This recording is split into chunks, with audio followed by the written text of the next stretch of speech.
So today I'll be talking about UVs. So which is best, UV sterilizer or chlorinating your water?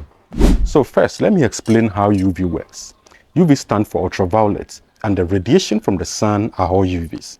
So the sun emits three types of UVs: UVA, UVB, and UVC. Out of all these radiation spectrums, UVA is the least harmful and is the one responsible for melanin production. Right now, I'm shooting this video under a blazing sun.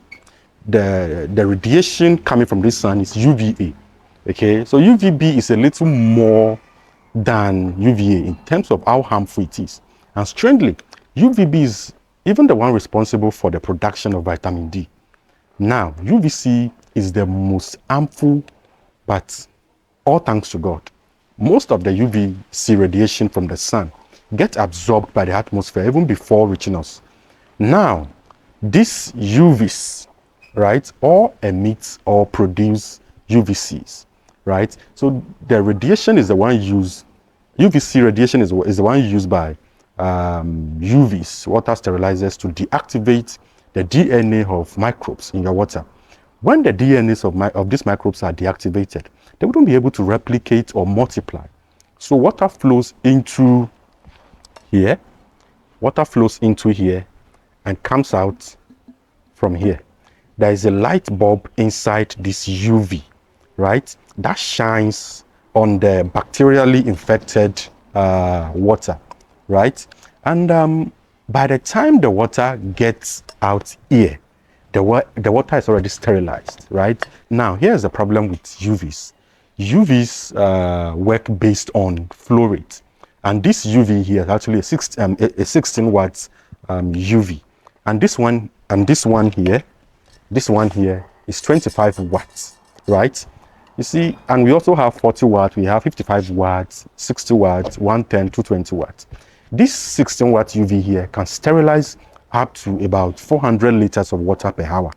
25 watts can do about 1,000 liters of water per hour, meaning your water flow rate must be 6 liters per minute for this 16 watt UV to work efficiently. And this 25 watt UV can only do as little as 16 liters per minute. So if your water flow rate exceeds the sterilization capacity, then your water wouldn't get adequate sterilization to effectively deal with the microbes in your water. So, meaning you have to size your pump against your UV, or you size your UV against your pump, whichever way. But your flow mustn't, the flow from your pump mustn't exceed the required flow rates of the UV you installed. Also, UVs, they work best with clear water. So if your water is dirty, if it's cloudy or it's turbid, the UV radiation wouldn't be able to pass through. Also, another issue with UVs is that it's best when you place the UV very close to your point of use, because UV doesn't have the capacity to treat your water after post-sterilization. Okay, so what do I mean by that? Meaning once the water exits this point, whatever happens, so water gets in from here, the UV bulb is inside here. The UV bulb sterilizes the water as the water passes through this chamber.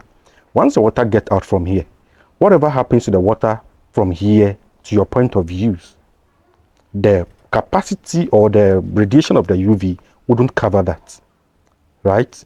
Wouldn't cover whatever happens from here. So I mean, once the water exits this point, any contact with contaminated water would make your water contaminated.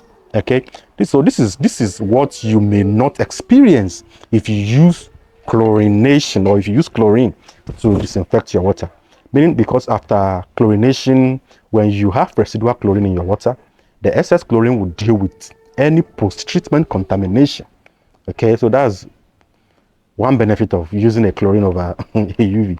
So lastly, when you have high microbial loads, the UV wouldn't be very effective, because the number of microbes in your water is so much that the UV ray couldn't reach all the microbes due to the shielding from other microbes, or due to the shield.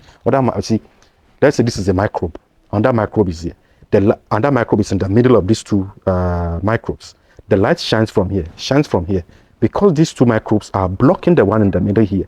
Okay, so the one in the middle here wouldn't get enough radiation to get that proper contact for the radiation to affect the DNA and the RNA of that microbes. So the more microbes you have in your water, the less effective the UV radiation will be on the microbes, unless you have a very powerful UVs. So meaning maybe on a normal day, your water flow rate should be about 6 liters per minute. But upon testing your water, you realize that the microbial load in your water is quite high.